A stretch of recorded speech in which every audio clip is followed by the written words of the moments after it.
Welcome to Nuer Tube.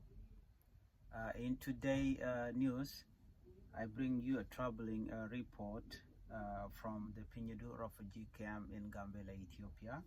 The camp has recently been the scene of violent attack by Anywak terrorists targeting the Nuer community living in Pinyidu refugee camp.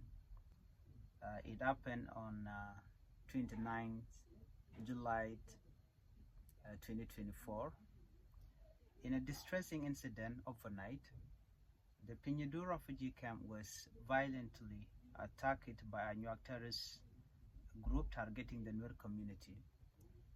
The attacker shot a man named Kir. In addition to the assault, the perpetrator set fire to 10 houses within the refugee camp.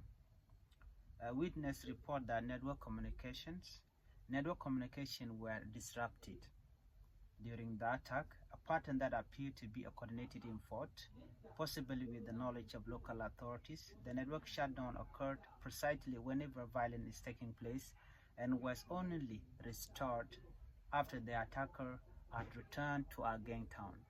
Ageng, it is one of the Pinyidu main town.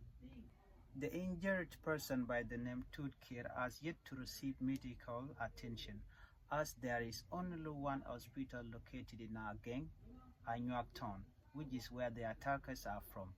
Fearing for his life and suspecting that medical treatment there could be used to harm him further, the Nuer community has refused to transport him to the Anywak hospital in Pinyidu camp.